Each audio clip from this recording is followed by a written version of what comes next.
Thousands of years ago, while humanity was still struggling with simple stone tools, massive structures rose in the deserts of Egypt, and their secrets remain unsolved. What if these pyramids weren't built by humans at all, but by a civilization from the stars? No one can fully explain it. How were the giant stone blocks moved, and why are they perfectly aligned with the Orion constellation? In this video, we'll explore the most striking theories and evidence behind the pyramids, and perhaps come closer to one of history's greatest mysteries. If you love mysteries, make sure to subscribe, like this video, and share your thoughts in the comments, because this secret will leave everyone questioning what we think we know. The mystery begins. Close your eyes and drift back through time.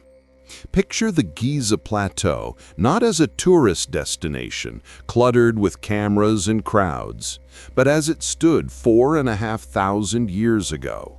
Or perhaps longer, much, much longer. 3 colossal pyramids pierce the horizon, their limestone surfaces gleaming under the merciless Egyptian sun. Silent, perfect, eternal.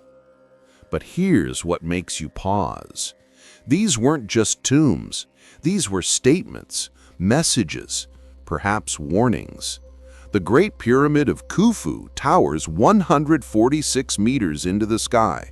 That's roughly the height of a modern 40-story building. But this isn't steel and concrete. This is stone, raw, unforgiving stone. And it was supposedly built by people who had just invented the wheel. Think about that. Let it sink in. They didn't have cranes, they didn't have engines, they didn't have electricity. Yet somehow they quarried, transported, lifted, and positioned 2.3 million limestone blocks, each weighing between 2.5 and 15 tons.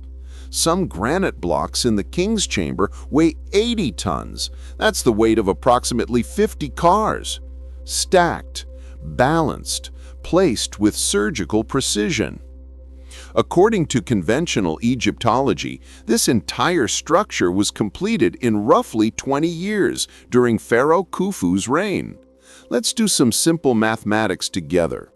If workers labored every single day for 20 years without rest, without holidays, without a single break, they would need to quarry, transport, and perfectly position one massive stone block every 2 minutes. Every 2 minutes, 24 hours a day for 2 decades. Does that sound possible? Does that sound human? But it gets stranger. These aren't just blocks stacked randomly like children playing with building bricks. The precision is beyond comprehension. The base of the Great Pyramid covers 13 acres and is level to within 2.1 centimeters. That's not roughly level, that's laser level, perfect on a scale that would challenge modern construction teams equipped with GPS satellites and computer-guided theodolites.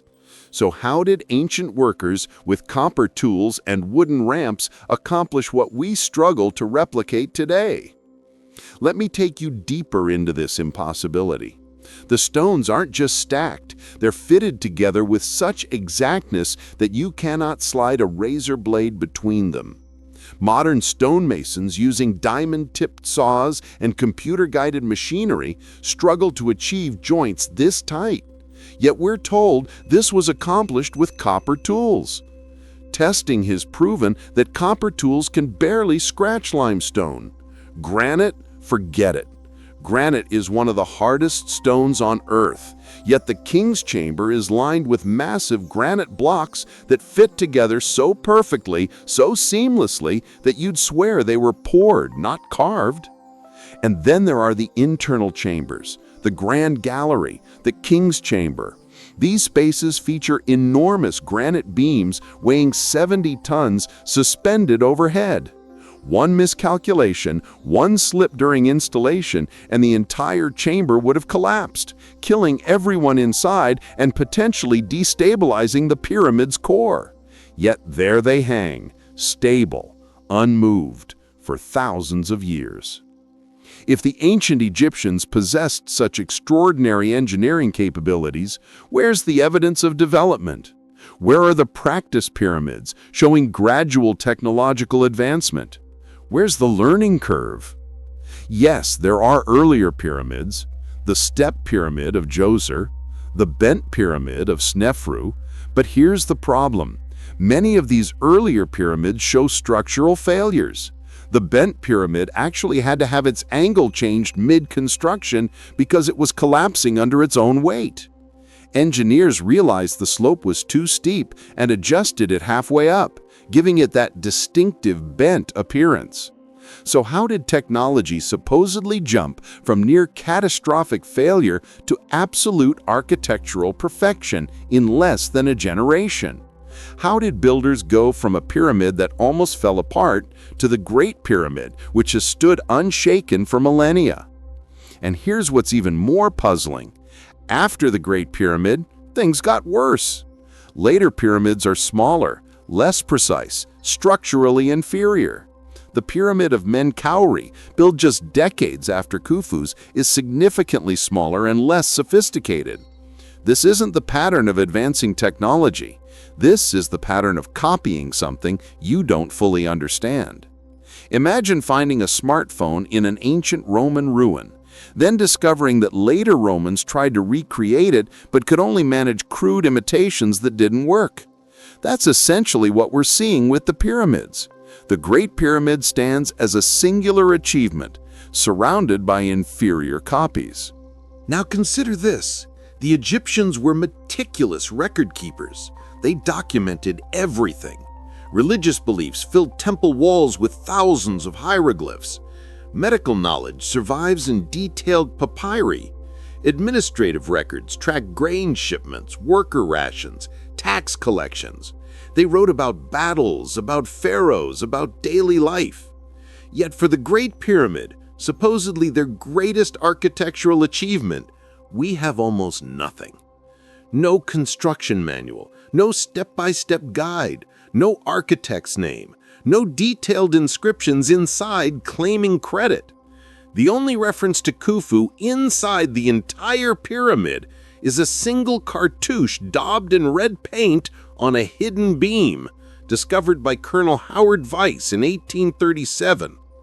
Some researchers even question whether Weiss forged it because he was under pressure to link the pyramid to a specific pharaoh. The silence is deafening and suspicious. Compare this to Tutankhamun's tomb, a relatively minor pharaoh, yet his burial site overflowed with treasures, inscriptions, hieroglyphs, and artwork. Every inch of the walls told his story. But the Great Pyramid, allegedly the tomb of Egypt's most powerful ruler? Empty, silent, devoid of the elaborate burial traditions that defined Egyptian culture. If this was truly a tomb, where's the body? Where are the grave goods? Where are the elaborate paintings guiding the pharaoh through the afterlife? Egyptian burial practices were obsessively detailed, yet the Great Pyramid offers none of this. Just an empty granite box in the king's chamber. No lid, no decorations, no mummy. Nothing. The conventional explanation is tomb robbers. But tomb robbers in ancient Egypt were not subtle. They left behind shattered pottery, broken furniture, soot from torches, chisel marks on walls. The Great Pyramid shows none of this. The passages are clean. The chamber is pristine. If thieves were so thorough they removed every trace of a burial, why leave the heavy granite box behind? This isn't robbery. This is erasure. Or perhaps there was never a burial to begin with. Now let's talk about location. The Great Pyramid sits at 29.9792 degrees north latitude. Does that number sound familiar? It should. It's the speed of light in a vacuum, 299,792,458 meters per second. Coincidence? Maybe. Or maybe not. The pyramid is also positioned at what many researchers claim is the geographical center of Earth's landmass. When you calculate all continental masses, the Great Pyramid sits remarkably close to the intersection of the longest land meridian and the longest land parallel. How did ancient Egyptians, who supposedly believed the Earth was flat, choose this exact spot? The structure aligns not just to cardinal directions, but to specific stars. The southern shaft in the King's Chamber points directly at Alnitak, the brightest star in Orion's belt as it appeared around 2450 BCE. Orion wasn't just any constellation to the Egyptians. It represented Osiris, the god of death and rebirth. But here's what makes this extraordinary. When viewed from above, the three pyramids of Giza mirror the layout of the three stars in Orion's belt with stunning accuracy, including the slight offset of the third star, Mentaka, which corresponds to the slight offset of the smallest pyramid, Menkares. This correlation suggests an understanding of astronomy that required not just observation, but complex calculations spanning generations. Are we really to believe that a civilization with no telescopes, no advanced mathematics as we understand it, no concept of stellar mechanics, somehow mapped the stars with such precision that their monuments mirror celestial arrangements visible only from high altitude? The acoustic properties of the King's Chamber add yet another layer of mystery. The room resonates at a frequency of 110 hertz. Modern neuroscience has shown that exposure to frequencies around 110 hertz can affect human brain activity, inducing altered states of consciousness and meditative states. Was this intentional? If so, why would a tomb need to manipulate the mental states of visitors? The chamber's dimensions create perfect acoustic resonance. It's as if the space was designed by someone who understood sound physics in ways that wouldn't be formally studied for thousands of years. The walls don't just reflect sound, they enhance it, sustain it, transform it. Every conventional explanation for the Great Pyramid unravels under scrutiny. The structure shouldn't exist. It was built with methods we can't replicate. It encodes knowledge that wasn't supposed to be available. It demonstrates precision we struggle to achieve even with modern technology. And it serves a purpose that remains frustratingly hidden. This isn't the work of primitive humans with primitive tools. This is something else, something more sophisticated, something that doesn't fit our neat timeline of human development. What if the ancient Egyptians didn't build the pyramids? What if they found them? What if these monuments are evidence of something far more profound than we've been taught? Evidence of contact, evidence of knowledge transferred from beyond our world, evidence of intelligence that crossed impossible distances to leave their mark on our planet. The questions pile up like the massive stones of the pyramid itself. Each answer we find only leads to deeper mysteries.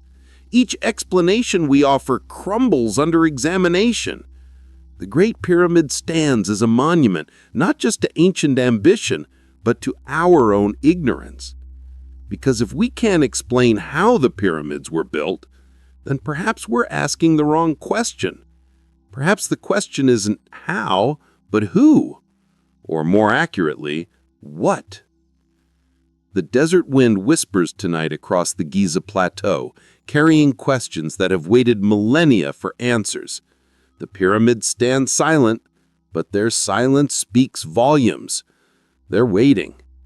They've always been waiting. And so it seems, are we. Picture yourself standing at the base of the Great Pyramid, looking up at its massive slope. The sun beats down, the stone radiates heat, and somewhere in the back of your mind, a question forms. How did they know? Because here's what conventional history doesn't want you to dwell on. The Great Pyramid isn't just big, it's mathematically perfect. And that perfection encodes knowledge that shouldn't have existed in 2580 BCE. Let's start with something simple. Pi. You know pi, right? 3.14159 ... the ratio of a circle's circumference to its diameter. It's fundamental to mathematics, to engineering, to understanding the universe itself. The ancient Greeks are credited with beginning to understand pi around 250 BCE. That's roughly 2,300 years after the Great Pyramid was supposedly built. Yet the pyramid encodes pi with stunning accuracy. Take the pyramid's perimeter at its base, 921.6 meters. Divide that by twice the height, 146.6 meters, and you get 3.1416. That's pi, accurate to 4 decimal places. The margin of error? Less than 0.1%. Now you might say that's coincidence, random chance. But then there's the golden ratio, phi, approximately 1.618. This number appears throughout nature, in spiral galaxies, nautilus shells, sunflower seed patterns, even in the proportions of the human body. It's called the divine proportion because it represents natural harmony and beauty. The Great Pyramid's slope angle, 51.84 degrees, creates proportions that perfectly encode phi. The ratio of the slant height to half the base length equals phi with remarkable precision. Again, we're told the ancient Egyptians stumbled upon this by accident while building a tomb. But it doesn't stop there. The real shock comes when you look at the Earth itself. Multiply the pyramid's original height, 146.6 meters, by 43,200, and you get 6,342,720 meters. That's astonishingly close to the Earth's polar radius, which is 6,356,752 meters. The accuracy is 99.8%. Now multiply the pyramid's base perimeter, 921.6 meters, by that same number, 43,200, and you get 39,852,480 meters. The Earth's equatorial circumference? 40,075,017 meters. Again, 99.4% accurate. Why 43,200? Because it's not random. It's tied to the precession of the equinoxes, the 25,920-year cycle of Earth's axial wobble. Divide that cycle by 600, and you get 43,200. This is a scaling factor that connects the pyramid's measurements to planetary dimensions and cosmic cycles. Think about what this means. To encode these ratios, the builders would need to know the exact size and shape of the Earth. They would need to understand that Earth is an oblate spheroid, slightly flattened at the poles. They would need sophisticated surveying techniques, advanced mathematics, and perhaps most importantly, a reason to encode this information in stone. The ancient Egyptians had none of this. At least that's what we're told. Their mathematics, as documented in surviving papyri like the Rind mathematical papyrus, was practical. Addition, subtraction, fractions for calculating grain storage and land area. Nothing suggests they understood pi beyond rough approximations. Nothing indicates they grasped the golden ratio as a mathematical constant. And certainly nothing shows they knew Earth's dimensions. Yet there it is, carved in 2.3 million stone blocks. The pyramid's internal structure deepens the mystery. The king's chamber measures 10.47 meters long, 5.23 meters wide, and 5.82 meters high. These aren't arbitrary dimensions. The ratios between length, width, and height create what is known as a perfect harmonic resonance. Sound waves of specific frequencies, particularly around 110 Hz, bounce off the walls and create standing waves that fill the entire space. This isn't accidental. This is acoustic engineering. The granite blocks, rich in quartz crystal, amplify these frequencies. When struck or exposed to sound, the chamber resonates in ways that can be physically felt. Modern researchers have measured brainwave alterations in people exposed to these frequencies, states of heightened awareness, meditative trance, altered consciousness. Why would a tomb need this? What possible purpose could acoustic manipulation serve in a burial chamber? The air shafts add another impossibility. These narrow channels, barely 20 centimeters square, run from the king's chamber and queen's chamber to the pyramid's exterior. They're too small for ventilation, too precisely angled for drainage. Yet they're aligned with laser precision to specific stars. The southern shaft from the king's chamber points to Olnatak in Orion's belt. The northern shaft points to Thuban, which was the pole star around 2450 BCE due to precession. Achieving these alignments requires understanding stellar motion across thousands of years. It requires instruments capable of measuring angles to fractions of degrees. It requires knowledge of Earth's axial precession, none of which should have existed. The three pyramids of Giza themselves form a pattern that mirrors Orion's belt exactly, not just roughly, exactly. The slight offset of the third star, Mintaka, corresponds to the slight offset of Menkare's pyramid. The relative sizes match the relative brightness of the stars. This correlation suggests the entire Giza complex was designed as a terrestrial map of the constellation. Why? Why dedicate such enormous resources to mirroring stars in the sky? Unless the connection to Orion wasn't symbolic, unless it was navigational, a marker for something or someone looking down from above. The mathematics doesn't lie. The alignments don't lie. The precision doesn't lie. What lies is the story we've been told about primitive workers with copper chisels somehow encoding advanced astronomical and geodetic knowledge into the largest stone structure ever built. Later pyramids don't show this sophistication. The Pyramid of Khafre, supposedly built by Khufu's son, is less precise. The Pyramid of Menkaure is even less so. This isn't evolution. This is devolution, as if the knowledge was lost, not gained.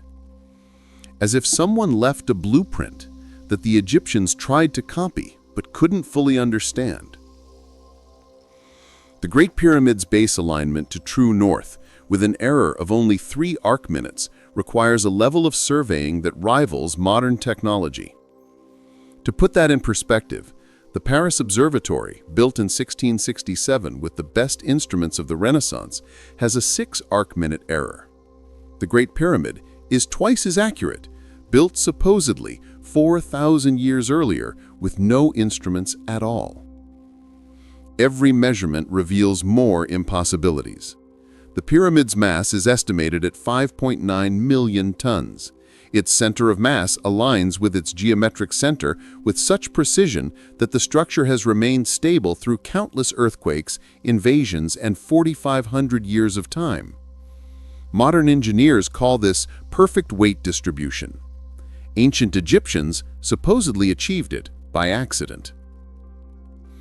The exterior casing stones, most of which were stripped away over the centuries, were cut and placed with joints averaging just 0.5 millimeters. That's thinner than a human hair.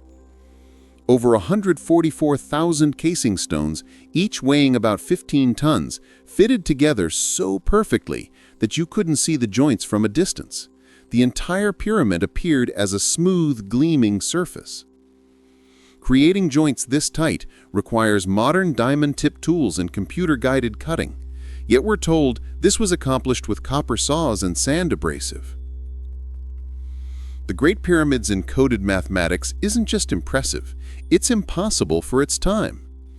It suggests knowledge of Earth's dimensions, cosmic cycles, harmonic frequencies, and astronomical alignments that wouldn't be discovered for thousands of years. Unless it wasn't discovered, unless it was remembered or taught. The pyramid stands as a mathematical proof of something we're not ready to accept. That ancient humans either possessed knowledge far beyond what we give them credit for, or they had help. Help from somewhere else, somewhere beyond our small planet, spinning in the darkness. Because if you can't explain the mathematics, you can't explain the pyramid. And if you can't explain the pyramid, you have to start asking harder questions. Questions about who really built it, and why they wanted us to find this message written in stone and numbers, waiting for us to finally become advanced enough to understand what we're looking at. The numbers don't lie, but perhaps our history books do. Close your eyes and imagine ancient Egypt, not as a land of isolated civilization, but as one chapter in a much larger story. A story written across continents, across cultures, across thousands of years. A story that keeps whispering the same impossible truth. They came from the sky. We've looked at the mathematics. We've examined the engineering. Now let's look at something even more unsettling. The stories, the texts, the legends that ancient people left behind, describing beings who descended from the heavens and shared forbidden knowledge. Start with Egypt itself. The ancient Egyptians didn't claim to have invented their civilization. They said it was given to them by the gods, specifically by beings they called the Neteru, divine entities who came from the stars and taught humanity the secrets of agriculture, mathematics, astronomy, and architecture. The pyramid texts, some of the oldest religious writings in human history, carved into the walls of pyramids at Saqqara around 2400 BCE, speak of pharaohs ascending to join the imperishable stars. Not metaphorically, literally. They describe celestial boats, sky journeys, and transformation into stellar beings. The texts talk about Osiris, not as a metaphor, but as a real king who came from Orion and would one day return. But Egypt isn't unique. This pattern repeats across every ancient civilization on Earth, and the consistency is disturbing. In ancient Sumeria, the oldest known civilization, the Anunnaki are described in cuneiform tablets as beings who came down from the heavens. The Sumerian king list, a historical document carved in stone around 2100 BCE, states that kingship was lowered from heaven and that the earliest kings ruled for impossibly long periods, thousands of years each. These weren't gods in the abstract. They were described as physical beings who taught humans writing, mathematics, astronomy, and law. The Epic of Gilgamesh, one of humanity's oldest stories, describes the hero's journey to meet Utnapishtim, a human who was made immortal by the gods and taken to live in a distant realm. The description of Utnapishtim's home is precise, the place where the sun rises, accessed by crossing waters of death, a place where time moves differently. This sounds less like mythology and more like something else entirely. Move to ancient India. The Vedic texts, particularly the Mahabharata and Ramayana, describe vimanas, flying machines used by the gods. These aren't vague descriptions. The texts provide technical details about construction, propulsion, and weaponry. The Vaimanaka Shastra, an ancient Sanskrit text, describes different types of aircraft, their speeds, their capabilities, even their fuel sources. The Mahabharata describes weapons that sound disturbingly like nuclear devices. A single projectile, charged with all the power of the universe, an incandescent column of smoke and flame as bright as 10,000 suns, rose in all its splendor. It was an unknown weapon, an iron thunderbolt, a gigantic messenger of death that reduced to ashes the entire race.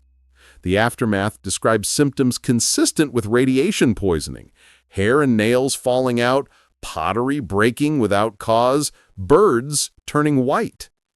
Ancient sites in India like Mohenjo-Daro show evidence of intense heat exposure that vitrified bricks and stones, something that requires temperatures over 1,500 degrees Celsius.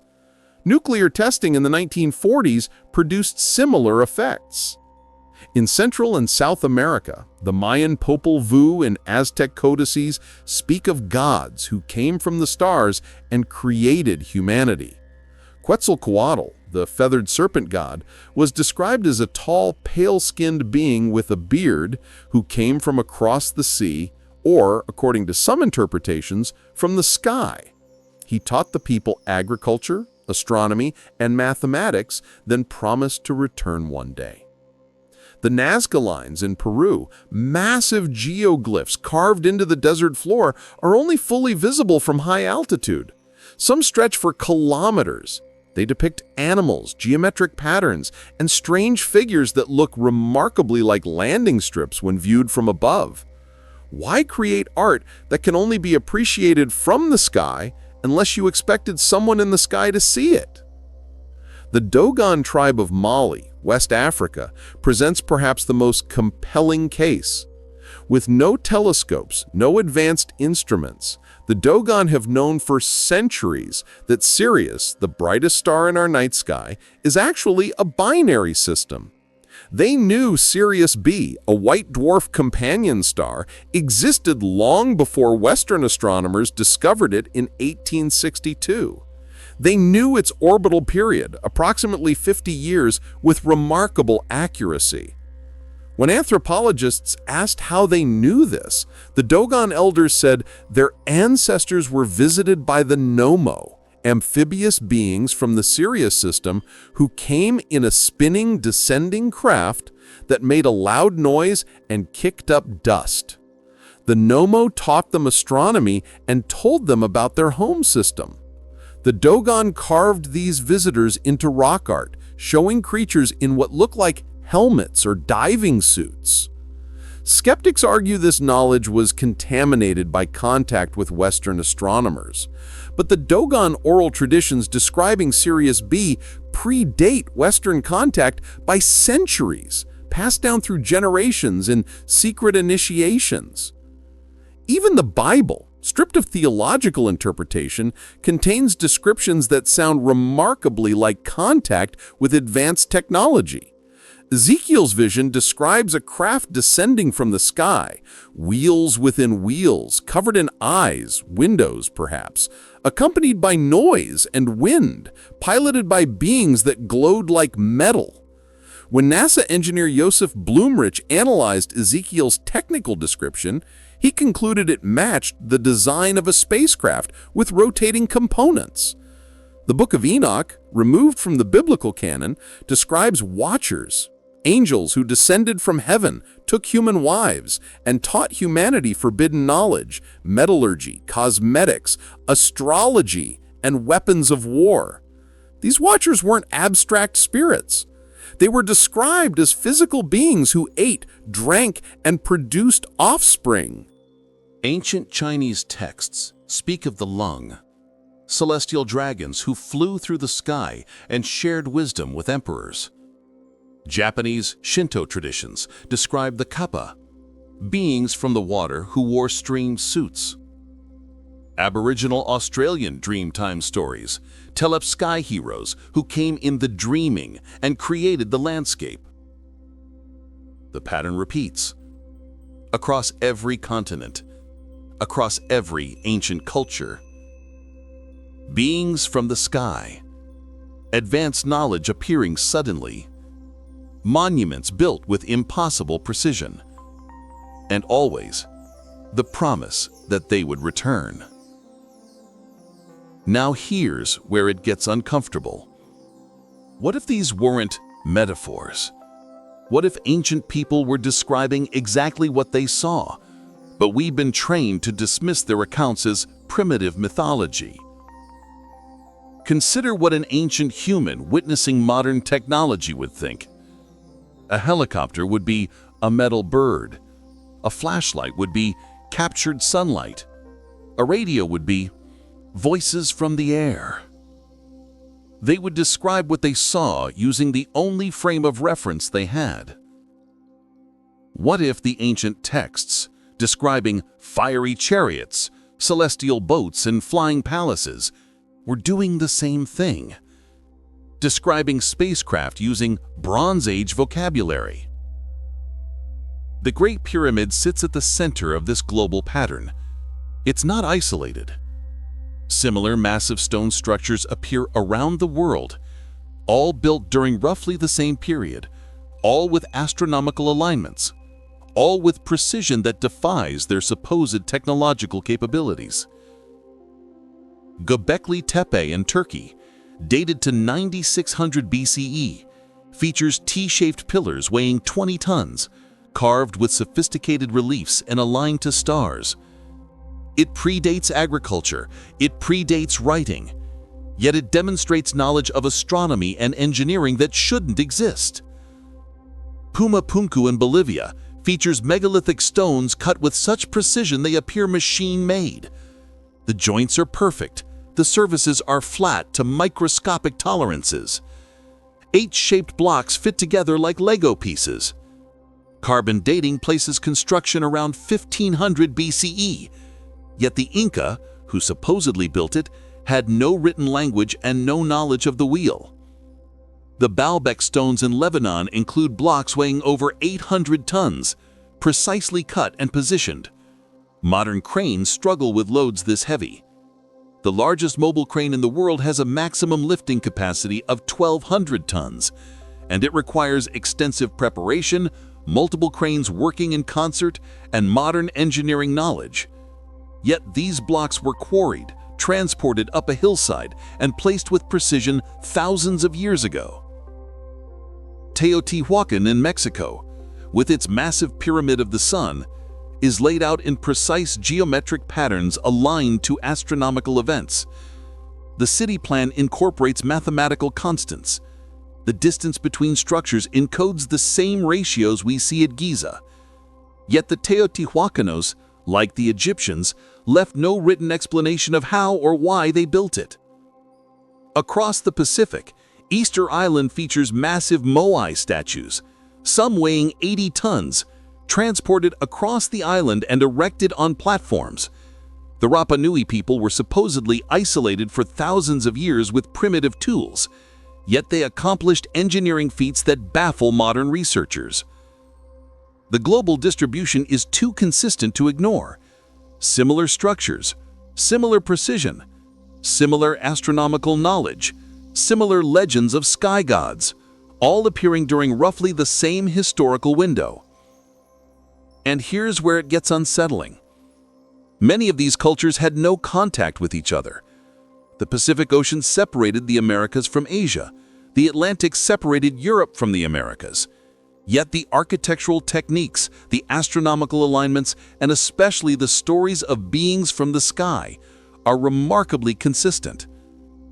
Either humanity independently developed advanced knowledge in dozens of isolated locations simultaneously, which violates everything we understand about technological development, or there was a common source, a common teacher, something that traveled between these civilizations, sharing knowledge, leaving monuments, and departing with promises to return. The ancient texts aren't vague, they're specific. They describe beings with advanced technology.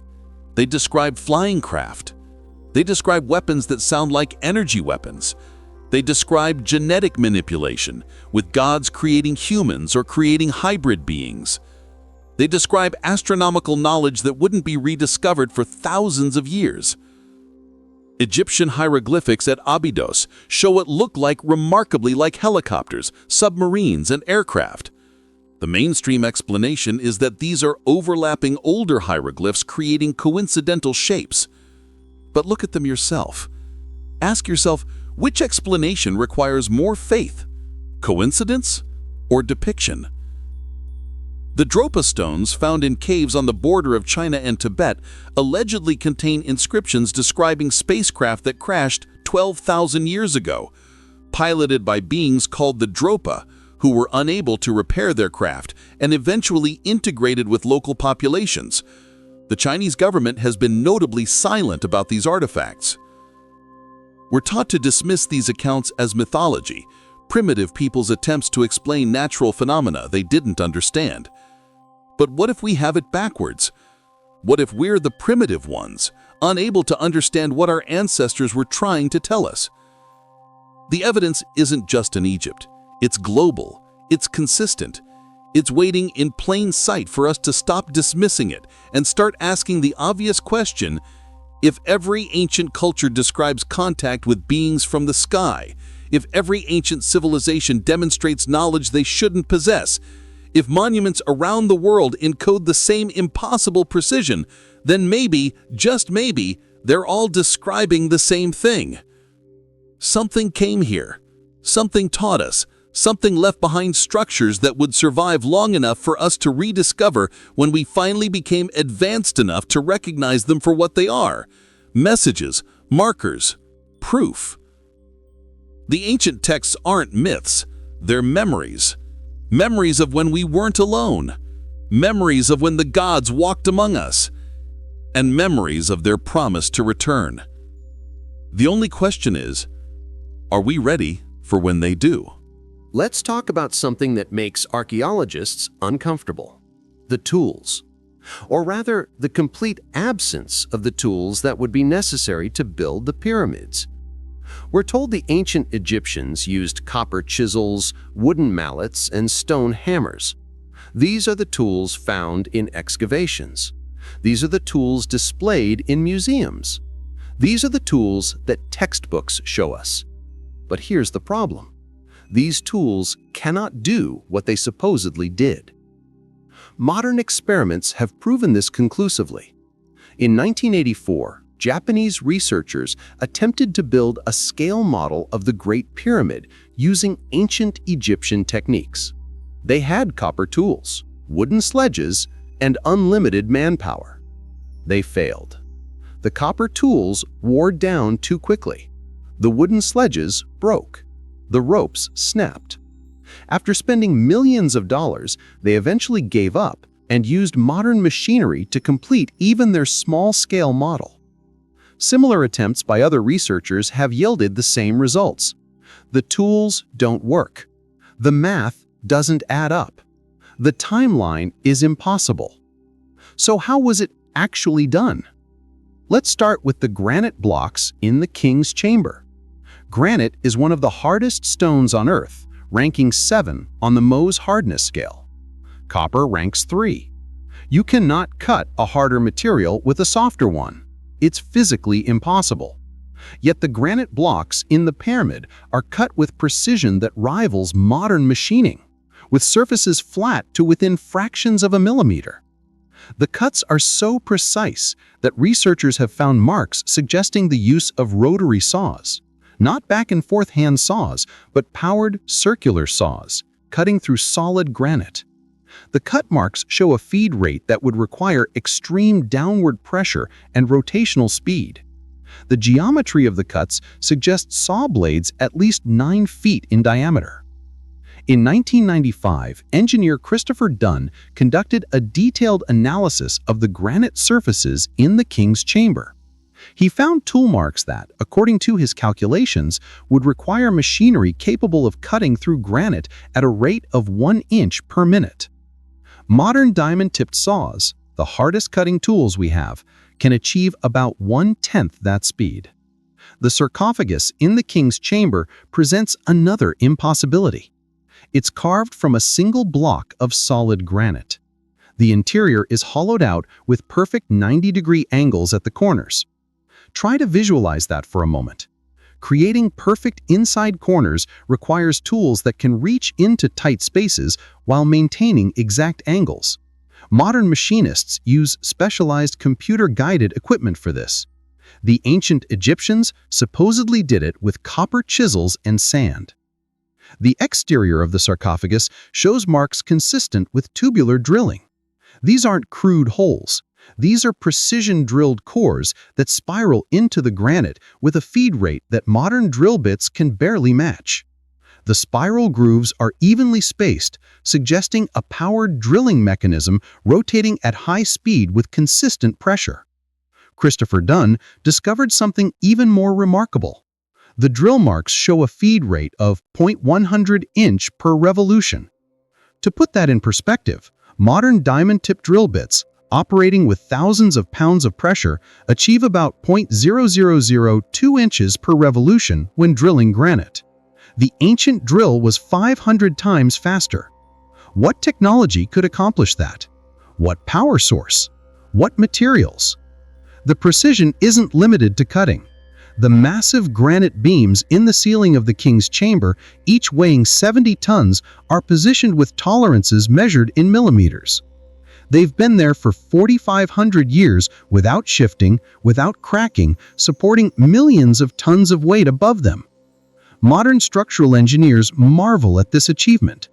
The load distribution is perfect. The stress points are precisely calculated. One beam slightly out of position, one miscalculation in the weight distribution, and the entire chamber would have collapsed. Yet it stands, unchanged, uncracked, perfect. Now consider the logistics of just getting those 70-ton granite beams up to the king's chamber, which sits about 43 meters above ground level. The ramp theory, the standard explanation, requires a ramp that would contain 3 times more material than the pyramid itself. Where's the evidence of this massive ramp? Where did all that material go? Alternative theories suggest internal ramps, spiraling up inside the pyramid. But ground-penetrating radar and microgravity surveys show no evidence of such structures. The pyramid's interior is surprisingly empty except for the known chambers and passages. The blocks themselves present another mystery. The outer casing stones, most of which were stripped away centuries ago to build Cairo, were fitted together with joints averaging 0.5 millimeters. That's thinner than a credit card. Over 144,000 casing stones, each weighing about 15 tons, each cut to slightly different dimensions to account for the pyramid's curve, each fitted perfectly to its neighbors. Creating joints this tight requires surfaces flat to microscopic tolerances. Even a slight irregularity would create gaps. Yet the ancient Egyptians supposedly achieved this level of precision across the entire surface of the pyramid, covering 13 acres using only copper tools and eyeballing it. Modern stonemasons using laser-guided equipment struggle to achieve joints this tight. Ancient Egyptians did it 144,000 times without lasers, without precision measuring tools, without powered equipment. The transportation of the stones raises equally troubling questions. The limestone blocks came from quarries across the Nile. The granite came from Aswan, 800 kilometers away. The alabaster came from even farther. Millions of tons of stone transported across Egypt during a time when the wheel was barely invented and not used for heavy transport. Conventional theory suggests the stones were floated on barges during the Nile's flood season. But the calculations don't work. A 15-ton limestone block would require a barge capable of displacing at least 20 tons of water to remain stable. Building thousands of such barges, loading them, navigating them, and unloading them would require a logistical operation that rivals modern shipping companies. And we're supposed to believe this was accomplished by a civilization that left no evidence of such a massive fleet, no shipbuilding infrastructure, no harbor facilities capable of handling this volume of traffic? Some researchers have proposed acoustic levitation. Ancient texts from multiple cultures describe using sound to move heavy objects. Tibetan manuscripts describe monks using drums and horns to levitate stones. The Coral Castle in Florida, built by Edward Leeds Skolnin in the 1920s, demonstrates that one man understood principles of physics that allowed him to move multi-ton coral blocks using unknown methods. He claimed to understand the secrets of the pyramid builders. Before he died, Leedskalnin hinted that magnetism and sound frequencies were key. He built his structure alone, at night, and no one ever observed his methods. When asked how he did it, he simply said he knew the secrets of the ancient builders. The acoustic properties of the king's chamber support this theory. The chamber resonates at specific frequencies. The granite, rich in quartz crystal, responds to vibration.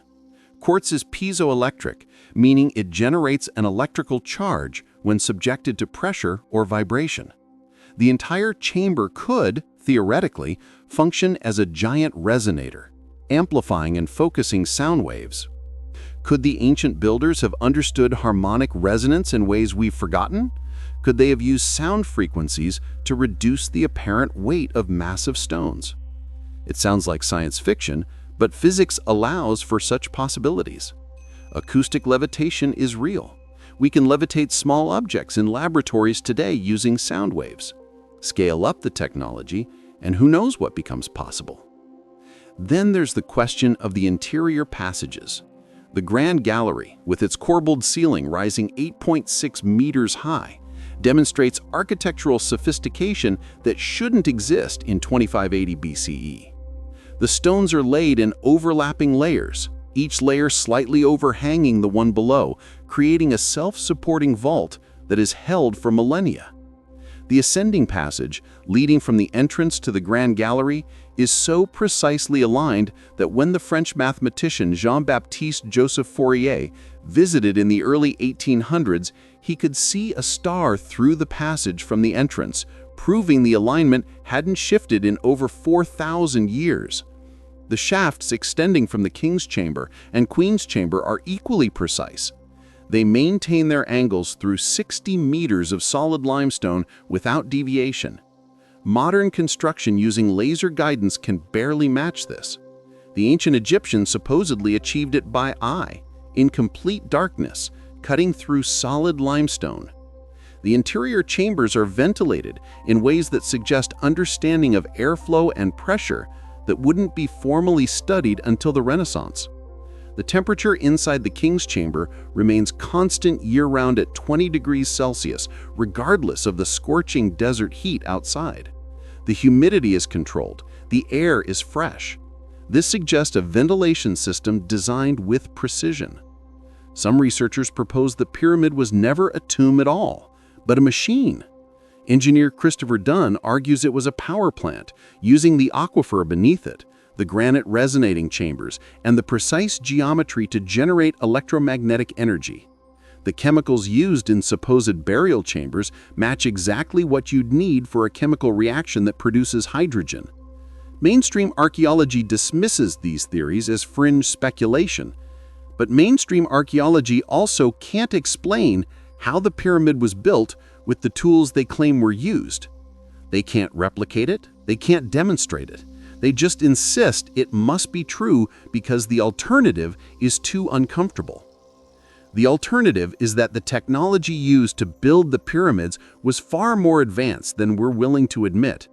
Technology that either came from a lost human civilization we haven't discovered yet, or from somewhere else entirely. Because when you can't explain the tools, when you can't replicate the precision, when every attempt to build even a small-scale model using ancient techniques fails, you have to start considering possibilities that don't fit comfortable narratives. The pyramids weren't built with copper chisels and wooden sledges. They were built with something else, something we don't understand yet, something that left behind precision we can barely match with our most advanced technology. The question isn't whether ancient Egyptians were clever. The question is, where did the technology come from? And more importantly, where did it go? Here's something they don't teach you in history class. Egypt isn't special, not in the way you think. Yes, the pyramids of Giza are magnificent. Yes, they're precise. Yes, they're impossible by the standards of their time. But they're not unique. Pyramids appear on every inhabited continent on Earth, and the implications of that fact should keep you awake at night. Let's start with a simple question. Why pyramids? Of all the possible architectural forms, why did dozens of ancient civilizations, separated by oceans and thousands of miles, independently decide to build massive pyramidal structures? And why did they all do it during roughly the same period of human history? The mathematical probability of this being coincidence is astronomically small. Yet mainstream archaeology insists these were independent developments, unrelated achievements by isolated cultures. But when you look at the evidence, that explanation crumbles. Let's travel to Teotihuacan, Mexico. The Pyramid of the Sun stands 65 meters tall, making it one of the largest pyramidal structures in the world.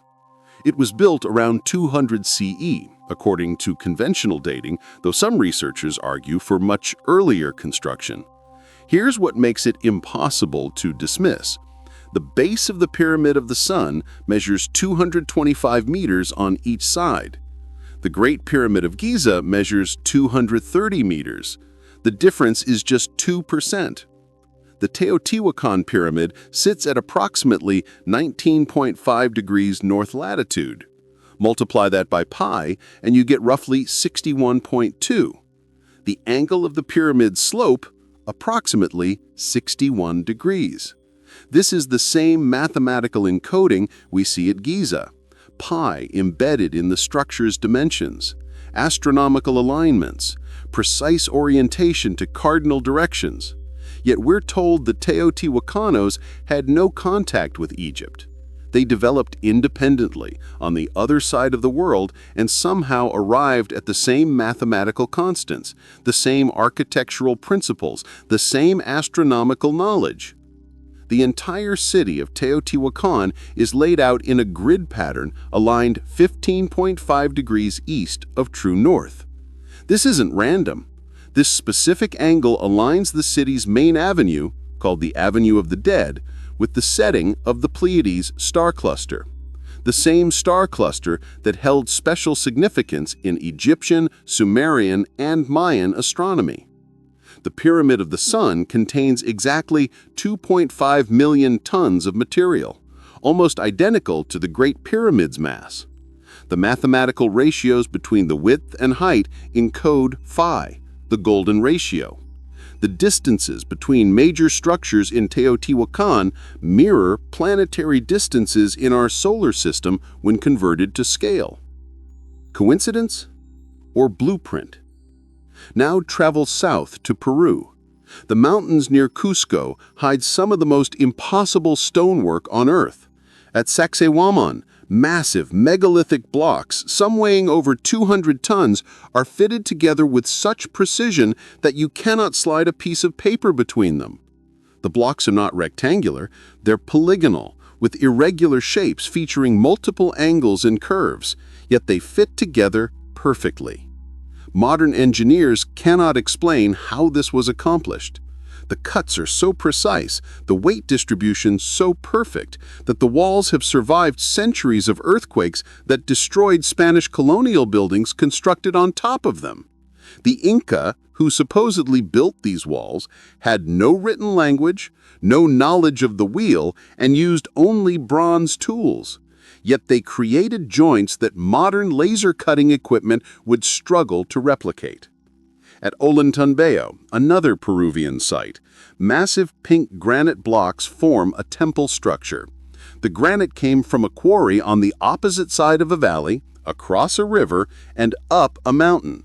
Each block weighs up to 50 tons. The transportation alone defies explanation. The precision of the cutting is equally impossible. The blocks show evidence of vitrification, extreme heat exposure that fused the surface of the stone. Some researchers suggest this indicates the use of advanced cutting technology, perhaps lasers or some form of focused energy beam. Mainstream archaeology offers no explanation. The Nazca lines, also in Peru, present another piece of the puzzle. These massive geoglyphs, carved into the desert floor, stretch for kilometers. They depict animals, geometric patterns, and strange figures that are only fully visible from high altitude. Some of the lines are perfectly straight for miles, with accuracy that rivals modern surveying. Why create art that can only be appreciated from the air? Unless you expected someone in the air to see it. Unless these weren't art at all, but signals, markers, navigation aids. Cross the Pacific to Asia. In China, the Xi'an pyramids have been hidden from Western researchers for decades. Satellite imagery reveals dozens of massive pyramidal structures, some rivaling Giza in size. The Chinese government has restricted access, planting trees over them, claiming they're natural hills. Yet the geometry is clearly artificial. The alignments are precise, and they're old, far older than official Chinese history admits. In Cambodia, Angkor Wat, the largest religious structure ever built, mirrors the constellation Draco in its layout. The temple complex is aligned to the spring equinox. The ratios between the structures encode the same mathematical constants we see at Giza and Teotihuacan. It was supposedly built in the 12th century CE, but the astronomical alignments correspond to 10,500 BCE, the same date suggested for the Sphinx's water erosion. Indonesia's Gunung Padang presents perhaps the most troubling evidence.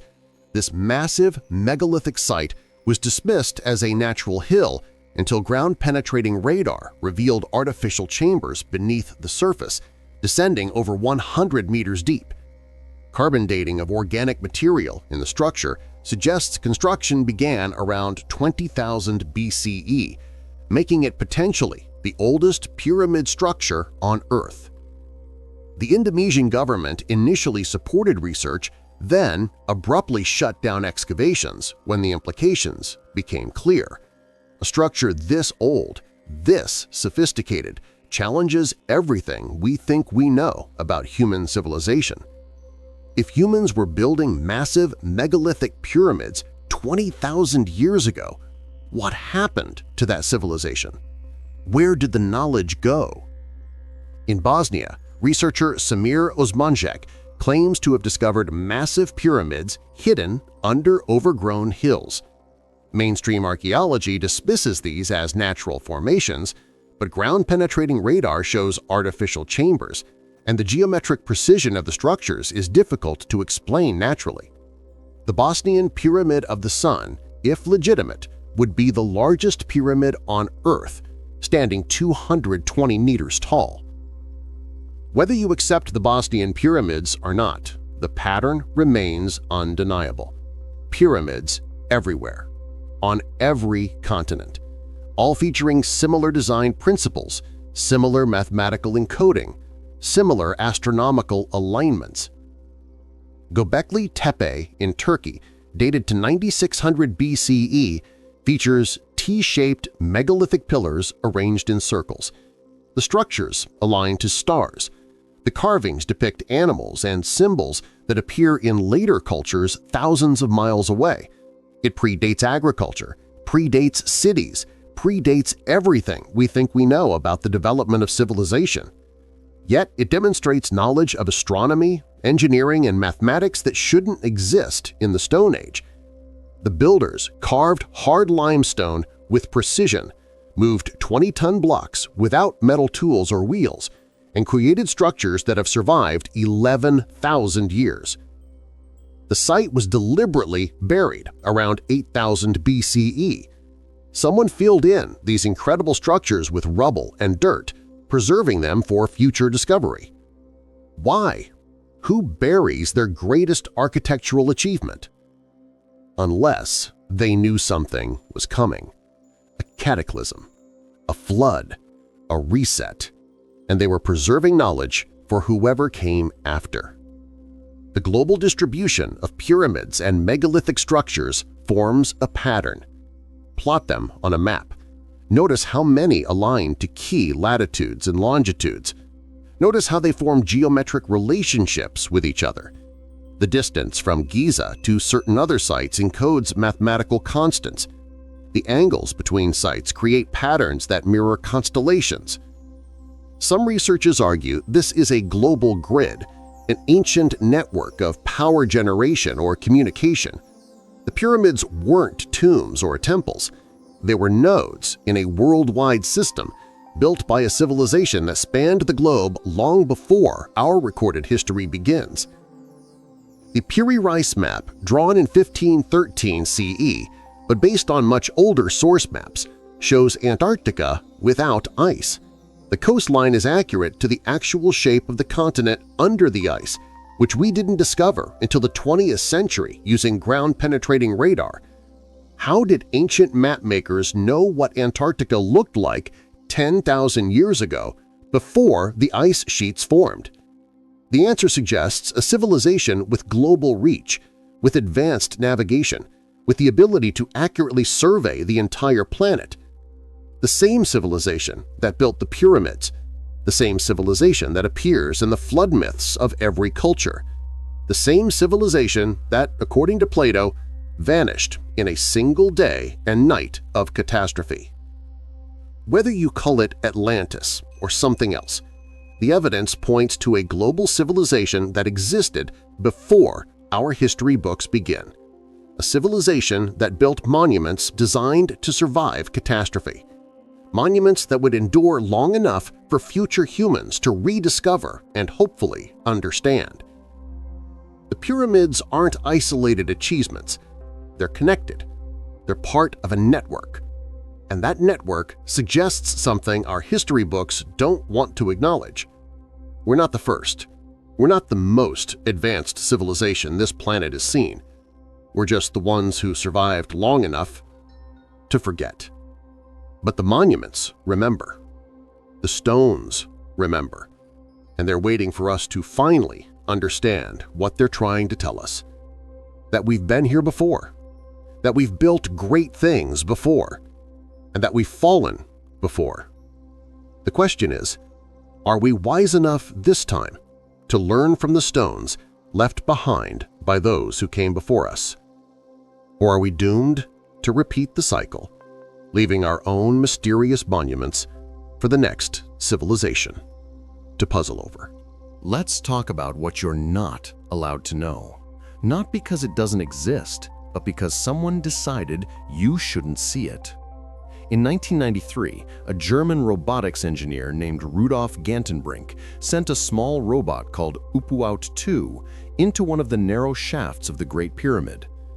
These shafts, barely 20 centimeters square, extend from the Queen's Chamber toward the pyramid's exterior. They're too small for humans to enter. For thousands of years, no one knew where they led or why they existed. Gantenbrink's robot climbed 65 meters up the southern shaft, its camera transmitting images back to the research team. And then it found something that changed everything. A limestone door with 2 copper pins protruding from it.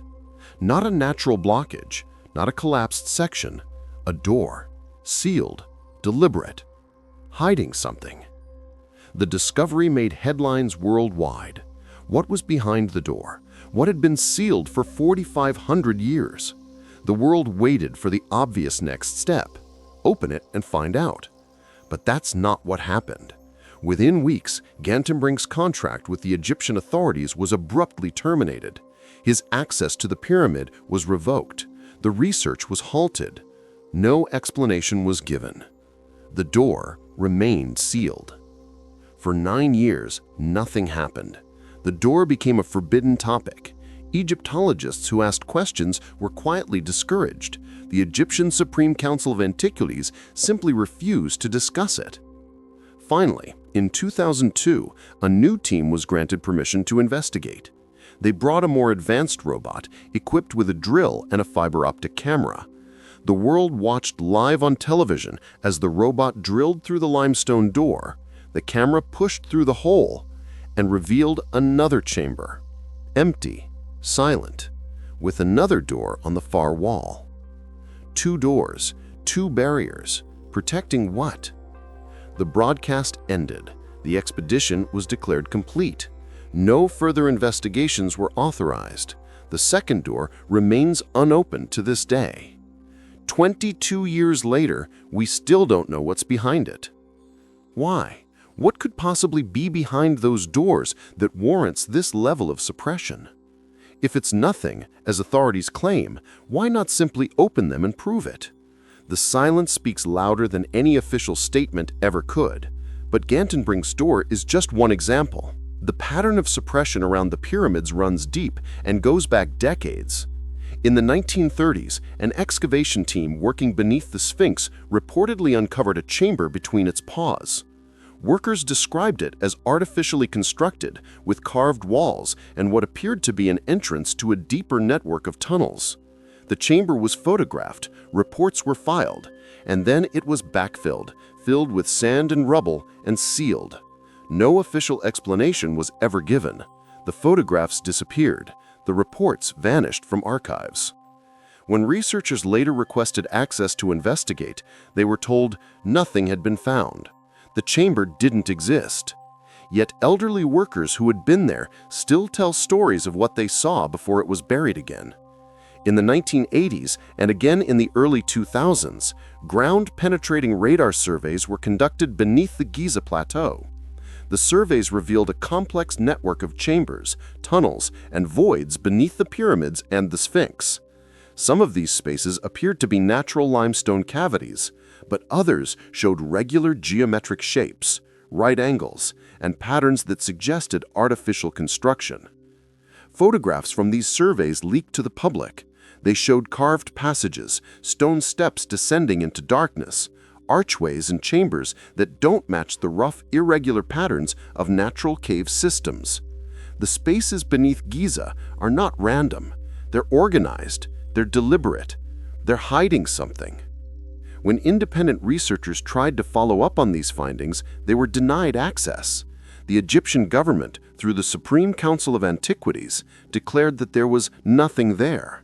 No explanation for the radar anomalies, no acknowledgement of the photographs, just blanket denial. Dr. Zahi Hawass, who served as Egypt's Minister of Antiquities for years, became infamous for his aggressive suppression of research that challenged conventional narratives. Researchers who pushed too hard found their permits revoked. Those who published findings that suggested the pyramids might be older than officially claimed were banned from Egypt. Journalists who asked too many questions were denied access to sites. Hawass himself made contradictory statements over the years. In some interviews, he acknowledged the existence of chambers beneath the Sphinx. In others, he denied they existed. When pressed on these contradictions, he would simply end the interview. Why would a government official tasked with preserving and studying ancient monuments actively work to prevent research, unless the research was finding things that weren't supposed to be found? The pattern extends beyond Egypt. At Göbekli Tepe in Turkey, excavations revealed structures dating to 9600 BCE, completely rewriting our understanding of early civilization. The site is massive, covering roughly 22 acres. But here's what's troubling. Only about 5% of the site has been excavated. The Turkish government has severely restricted further excavation, claiming they want to preserve it for future generations. But preservation doesn't require stopping all research. It requires careful, documented excavation. The real reason becomes clearer when you consider what that remaining 95% might contain. If the excavated 5% has already challenged everything we thought we knew about human history, what would complete excavation reveal? In Bosnia, Samir Osmanagic's research into what he claims are artificial pyramids has consistently been blocked by the European Archaeological Association. They've declared the structures to be natural hills without conducting thorough on-site investigations. When Osmanagic's team presented ground-penetrating radar evidence of internal chambers, it was dismissed. When they showed samples of ancient concrete, it was ignored. The scientific establishment doesn't want to examine the evidence. They want it to go away, because if massive pyramids exist in Bosnia, if they predate Egyptian pyramids by thousands of years, the entire timeline of European history collapses. At Gunung Padang in Indonesia, government-sponsored research initially supported the site's artificial nature and ancient age. Carbon dating suggested construction phases going back 20,000 years. The implications were staggering. But as the evidence mounted, the project was suddenly defunded. The lead researcher was removed. Access was restricted. The official narrative changed overnight from remarkable discovery to misinterpreted natural formation. What changed? What did they find that required such an abrupt shutdown? The Smithsonian Institution in the United States has its own dark history of suppression. In the late 1800s and early 1900s, newspaper reports across America described discoveries of giant skeletons, sometimes 7 to 8 feet tall, sometimes larger, often found in burial mounds. These skeletons were reportedly sent to the Smithsonian for study. But when modern researchers request access to these specimens, they're told the skeletons don't exist. Lost, misplaced, destroyed. Hundreds of documented specimens, all conveniently gone. A 1993 lawsuit attempted to force the Smithsonian to release evidence of these giant skeletons. The institution's response was that no such evidence ever existed, despite newspaper articles, photographs, and correspondence in their own archives referencing them. Why would one of the world's most prestigious scientific institutions systematically destroy evidence, unless that evidence contradicted narratives they were committed to maintaining? Ancient artifacts that don't fit the timeline routinely disappear. The Baghdad Battery, a 2,000-year-old artifact that appears to be a functioning galvanic cell, vanished from the National Museum of Iraq during the 2003 invasion. The Drapa stones, disc-shaped stones allegedly found in China with microscopic hieroglyphic-like markings, have disappeared from public view, with Chinese authorities claiming they never existed, despite photographs and documentation in their own archives. Where did they go? The Antikythera mechanism, discovered in 1901, was so technologically advanced that scientists initially couldn't believe it was ancient. This bronze device, dated to around 100 BCE, is a complex analog computer used to predict astronomical positions and eclipses. It contains technology that wouldn't be seen again for over 1,000 years. Its existence proves ancient civilizations possessed knowledge far beyond what we've credited them with. Yet for decades, it was stored in a museum basement, barely studied, rarely mentioned. Only in recent years, with modern scanning technology, has its full complexity been revealed. How many other artifacts remain hidden in storage, too anomalous to fit acceptable narratives? In 1998, Japanese researchers using sonar discovered massive stone structures off the coast of Yonaguni Island. The structures feature right angles, straight walls, and what appear to be carved steps and terraces. The formations sit at a depth suggesting they were built when sea levels were lower, potentially 10,000 years ago. Mainstream archaeology insists these are natural formations, despite geometric precision that would be remarkable even for modern construction.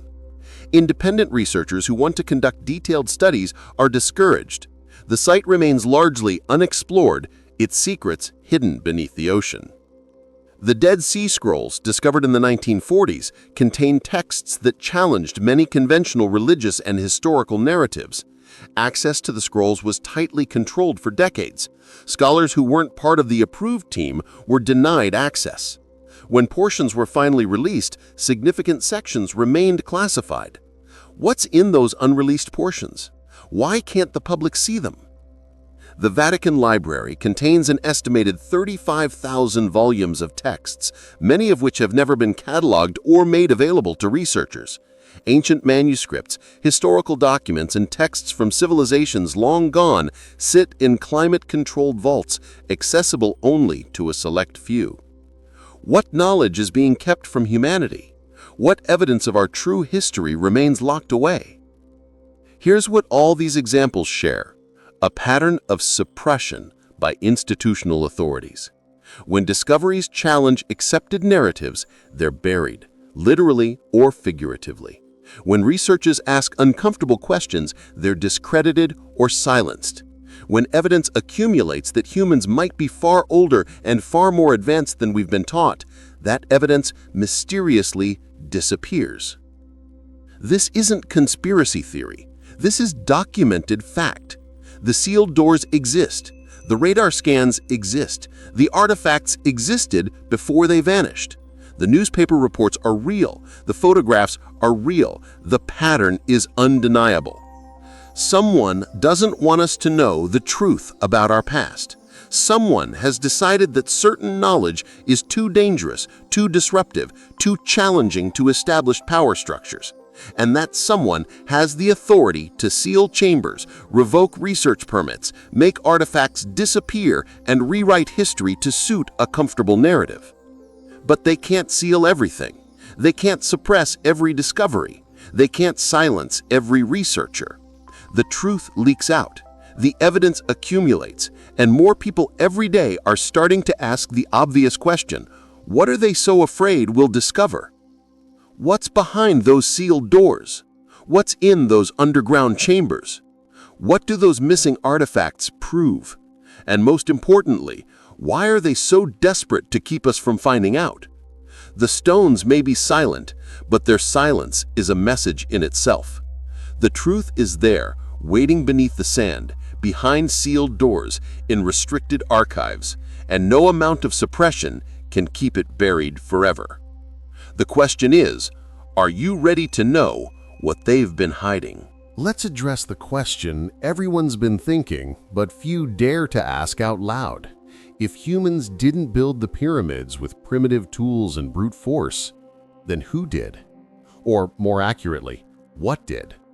The answer might be staring us in the face, carved into stone, painted on temple walls, written in ancient texts we've been trained to dismiss as mythology.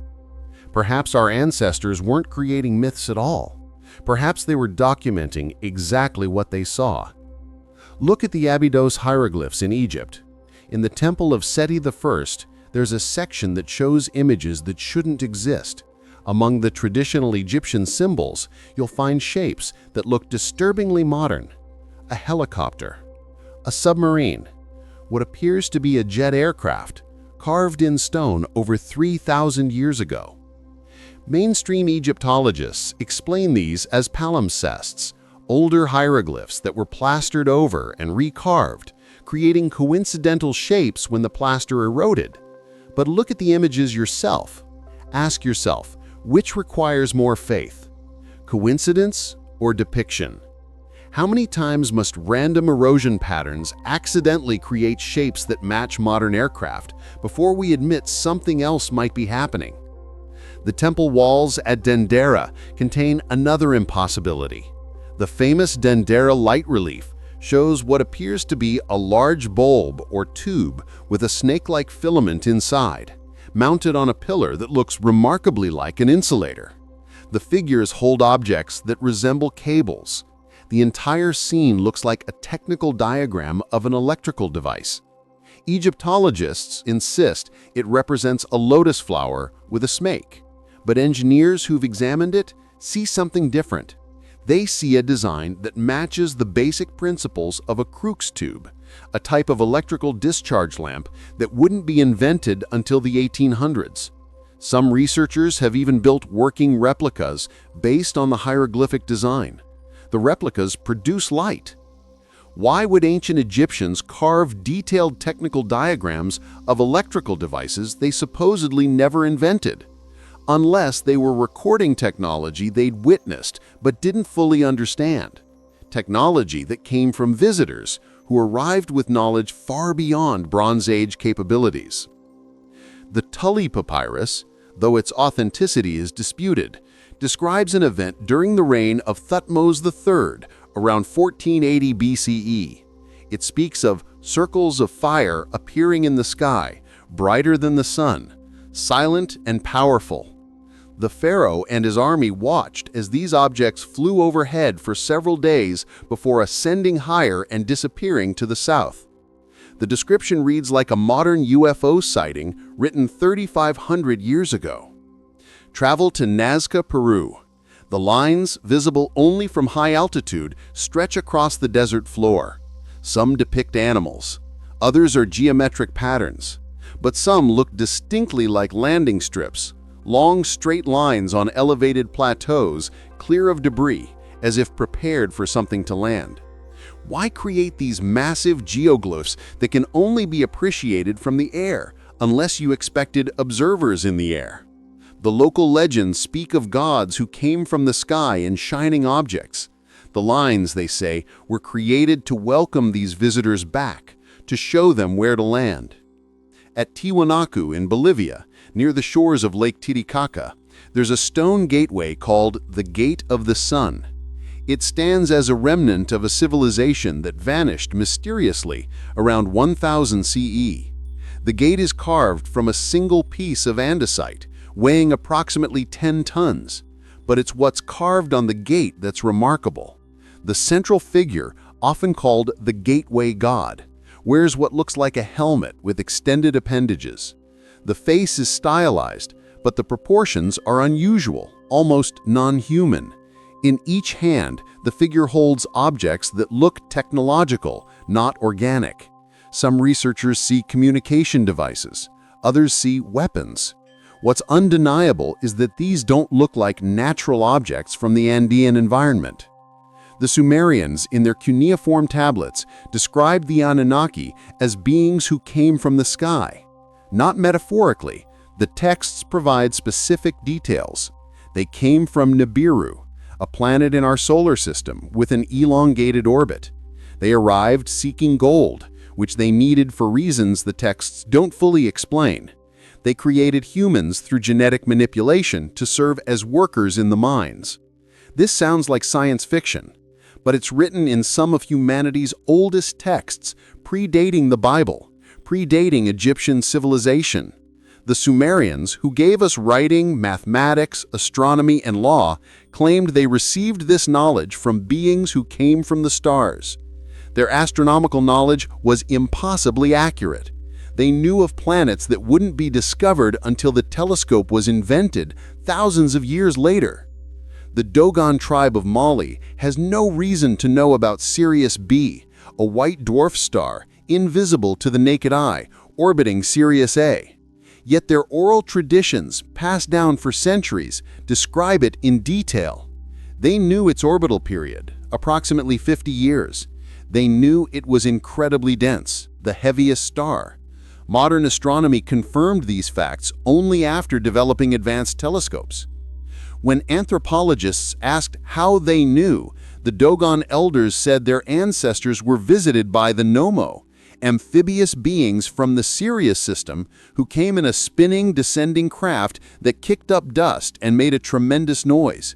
These visitors taught the Dogon about astronomy and shared knowledge of their home star system. The Dogon drew pictures of these visitors wearing what looked like spacesuits or diving equipment. The craft they drew looked remarkably similar to modern depictions of landing modules. This wasn't influenced by Western culture. These traditions predate significant contact with the outside world. In India, the ancient Sanskrit texts describe vimanas, flying machines used by the gods. These aren't vague poetic descriptions. The Vaimanika Shastra provides technical specifications. It describes different types of aircraft, their methods of propulsion, their capabilities. Some could fly in air, others could travel underwater. Some could supposedly move between worlds. The descriptions include details about pilots needing protective gear at high altitudes, about navigation systems that used mercury, about weapons that could destroy armies. The Mahabharata describes aerial battles between these craft, complete with what sound like missile systems and defensive countermeasures. One passage describes a weapon that produces a blazing pillar of smoke and flame as bright as 10,000 suns. The aftermath includes descriptions matching radiation sickness, hair falling out, nails dropping off, pottery breaking without apparent cause, birds turning white and dying. Cities were reduced to ashes. This is written in texts thousands of years old. describing events supposedly occurring thousands of years before that. At Mohenjo-Daro, one of the cities of the Indus Valley civilization, archaeologists found skeletons scattered in the streets as if death came suddenly. There's no evidence of violence, no wounds on the bones. But there's something else. Areas of the city show vitrification, where bricks and stone were melted and fused together by intense heat, far exceeding what any ancient technology could produce. The temperature required to vitrify brick is around 1500 degrees Celsius. Ancient kilns couldn't reach such temperatures, but nuclear testing in the 1940s produced identical effects. The fused glass at Mohenjo-Daro is remarkably similar to trinitite, the glassy residue found at nuclear test sites. Cave paintings around the world depict figures that don't look human. In the Sahara, rock art shows beings with round heads, no facial features, and what appear to be antennae. In Australia, Aboriginal rock art depicts the Wangina, beings who came from the sky with large heads and eyes, no mouth, surrounded by halos or helmets. In Val Camonica, Italy, prehistoric petroglyphs show figures with what look like helmets and spacesuits. These aren't artistic abstractions. Ancient humans were capable of realistic depictions when they wanted to be. They drew animals with precise anatomical detail. They drew humans recognizably. So when they drew beings that looked different, perhaps they were drawing what they actually saw. The Laladov plate, a 12,000-year-old stone disc found in Nepal, shows a disc-shaped object hovering over a landscape with a classic gray alien figure in the center. Similar discs appear in artwork spanning continents and millennia. Either humans independently imagined the same thing across vast distances and time periods, or they were all depicting the same phenomenon. Even the Bible, when read literally rather than theologically, contains descriptions that sound like advanced technology. Ezekiel's vision describes a craft with wheels within wheels, accompanied by fire and loud noise, capable of vertical takeoff and landing. The Ark of the Covenant, described with such precise specifications that it reads like an engineering manual, was said to strike dead those who touched it improperly, suggesting an electrical charge. The pillar of fire that guided the Israelites by night, the manna machine that produced food from heaven, the angels who appeared suddenly and left just as suddenly, often described as glowing or radiant. Read these accounts not as miracles, but as descriptions of technology beyond the observer's understanding, and they take on a different meaning. The Hopi people of North America speak of ant people who sheltered them underground during cataclysms, the flying shields of the gods, the star beings who taught them how to live in harmony with Earth. Their prophecies speak of the return of these beings, arriving in craft from the sky. Across the Pacific, the Maori of New Zealand tell stories of sky people arriving in great silver birds. In Japan, ancient texts describe the kappa, beings from elsewhere who wore strange suits and traveled in unusual craft. In South America, the Incas spoke of Viracocha, a pale-skinned god who came from the stars and promised to return. The pattern is global. The consistency is remarkable. Every ancient human culture describes contact with beings from the sky. Every civilization claims their knowledge was gifted, not developed. Every mythology includes flying craft, advanced technology, and promises of return. Either every ancient human culture independently invented the same stories, or they were all describing the same truth. Visitors came. They shared knowledge. They helped build monuments that would survive long enough for future humans to rediscover. They left their mark in stone, in art, in texts, in oral traditions preserved for thousands of years. They came from the stars. They walked among us. They built the impossible. And perhaps, as so many ancient texts promise, they're coming back. The only question is, will we finally recognize them when they return?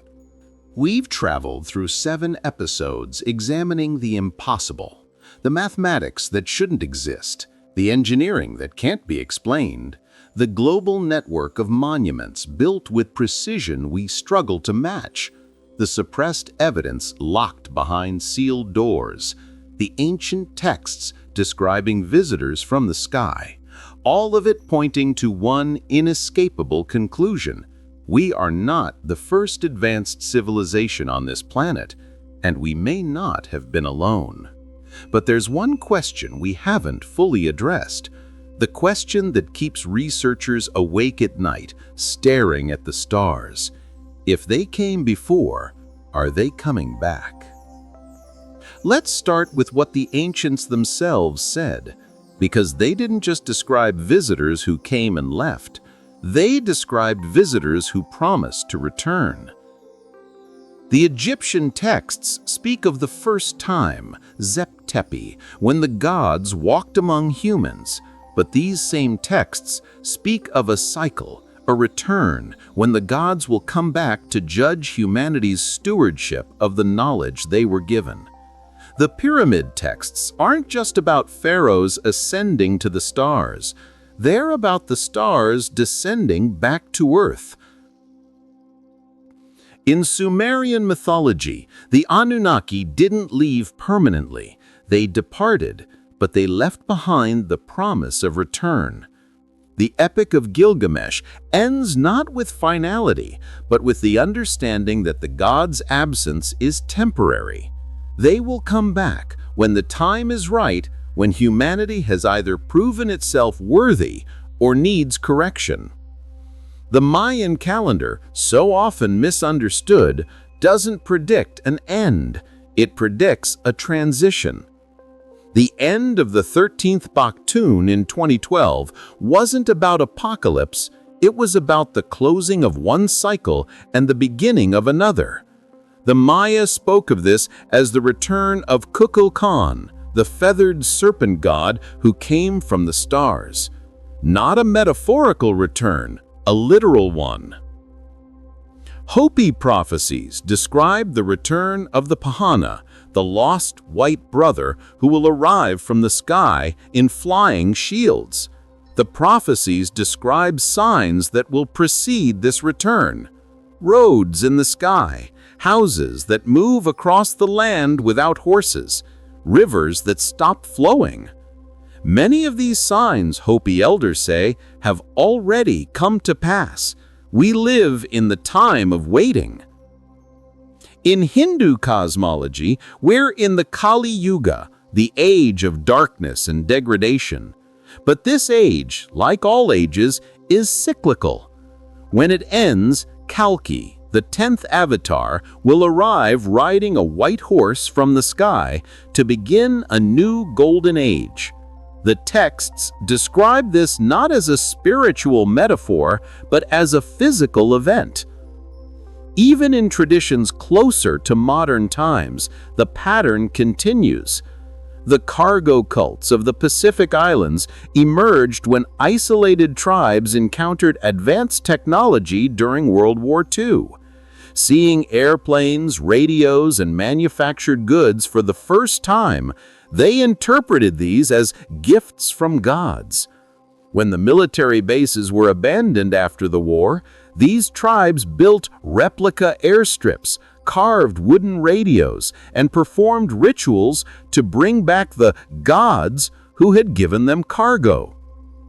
Anthropologists dismissed this as primitive misunderstanding, but consider what it demonstrates. When a technologically advanced civilization encounters a less advanced one, the less advanced interprets the technology as divine. Now flip the perspective. What if our ancient ancestors weren't primitive people creating myths? What if they were accurately describing contact with beings whose technology seemed godlike? And what if those beings said they would return? Here's where it gets uncomfortable. Modern UFO sightings aren't new. They're continuations of a phenomenon that's been documented throughout human history. Medieval paintings show disc-shaped objects in the sky. Renaissance art depicts unusual aerial phenomena. Ancient petroglyphs worldwide show craft and beings that match modern UFO descriptions. The difference is that ancient people interpreted these sightings through their cultural and religious frameworks. Modern people try to rationalize them away because they don't fit our scientific worldview. But the sightings haven't stopped. If anything, they've increased.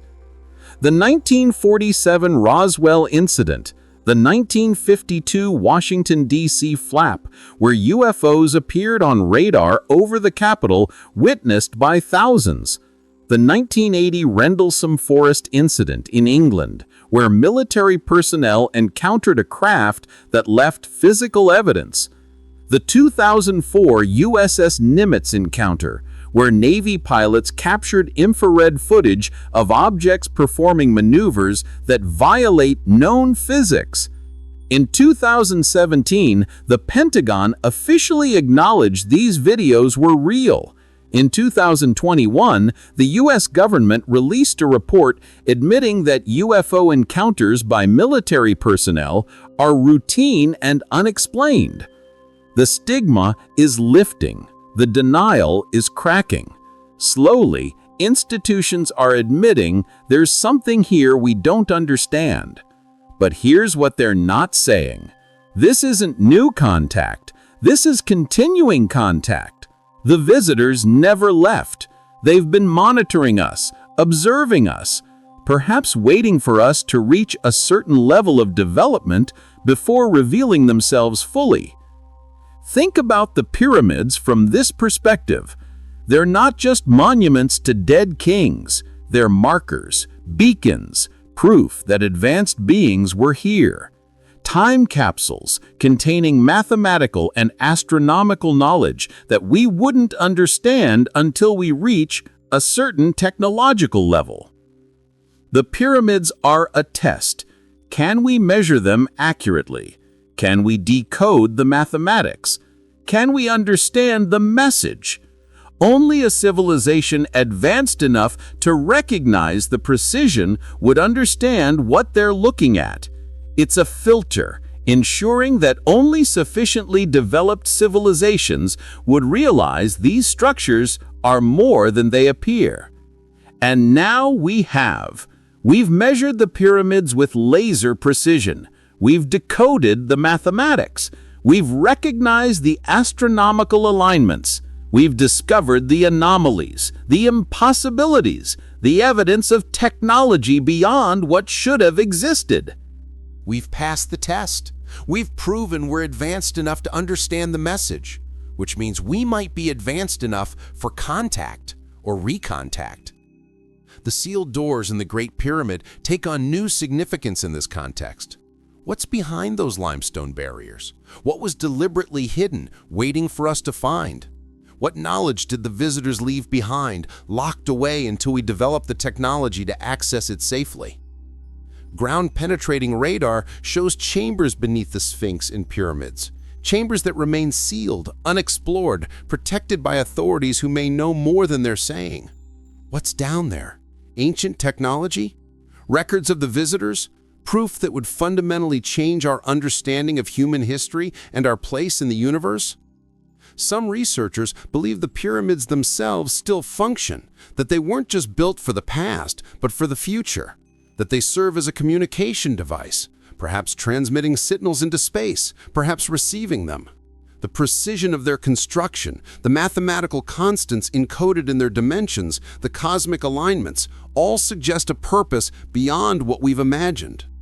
Christopher Dunn's theory that the Great Pyramid was a power plant takes on new meaning, not power for ancient Egypt, but power for something else, a beacon, a transmitter, a device that's been operating on some level for thousands of years, waiting to be fully activated. There are accounts, dismissed by mainstream science, of unusual phenomena around the pyramids: electromagnetic anomalies, strange lights, devices that malfunction, compasses that spin, time distortions. Are these glitches? Or are they evidence that something within the pyramids is still active, still functioning according to a purpose we don't yet understand? The suppression we explored in episode 6 suddenly makes more sense. If governments know something about the true nature of the pyramids, if they understand that these structures are connected to non-human intelligence, then of course they would suppress research, not to hide history, but to control the narrative of contact. Disclosure, if it comes, won't be because governments decided to tell us the truth. It will be because the truth becomes impossible to hide, because the visitors themselves decide it's time, because the cycle the ancients spoke of is completing. Look at the acceleration of human technology. In the last 150 years, we've gone from horses to spacecraft, from candlelight to nuclear power, from letters to instant global communication. This isn't steady evolution, it's exponential growth. As if we're remembering something, as if dormant knowledge is activating. Some researchers propose that human DNA itself contains coded information, placed there deliberately, that as we decode our own genome, we're actually decoding a message, that our evolution wasn't entirely natural, but was guided, adjusted, optimized for a purpose we're only beginning to understand. We are, perhaps, the descendants of those who were contacted before. The knowledge is in us, waiting to emerge when we're ready.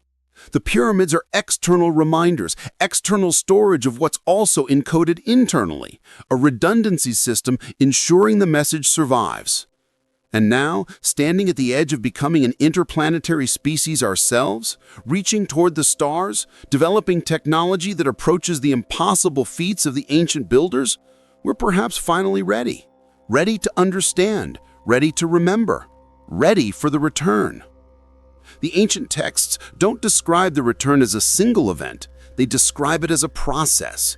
Signs and wonders in the heavens, increased sightings, disclosure of hidden knowledge, a gradual lifting of the veil until the truth becomes undeniable. We may be living through that process right now.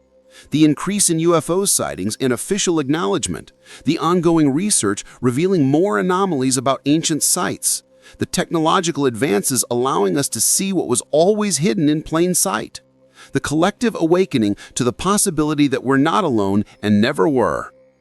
The pyramids stand as they always have, silent, patient, waiting, but perhaps not for much longer. Perhaps the doors will open soon. Perhaps the chambers will be explored. Perhaps the final pieces of the puzzle will fall into place. And when they do, when we finally understand what the pyramids really are and what they were built for, we'll face the ultimate question that's been waiting for us since the stones were first placed. What if the pyramids weren't built by aliens at all? What if they're built for them? What if they're not monuments to the past, but preparation for the future? What if they're landing markers, communication arrays, power generators, all designed and built in collaboration between humans and visitors, designed to function when both parties return to activate them? The ancient texts promise return. The monuments wait in readiness. The sealed doors guard their secrets. And somewhere, beyond our atmosphere, perhaps beyond our solar system, maybe the visitors are watching, waiting for us to finally understand. The pyramids have stood for over 4,000 years, perhaps much longer. They've survived empires, earthquakes, and erosion. They've kept their secrets through millennia of human speculation and study. But secrets, by their nature, exist to be discovered. We stand now where our ancestors stood, looking at structures that shouldn't exist, built with knowledge that shouldn't have been available, encoding information meant for those who would finally be advanced enough to understand. That time may be now. The return may not be coming. It may already be here, unfolding slowly, carefully, waiting for us to prove we're ready. Look up at the stars tonight. Somewhere among them, perhaps the answer waits. Perhaps it's always been waiting. Perhaps the real question isn't whether they'll return. Perhaps the question is, are we ready when they do?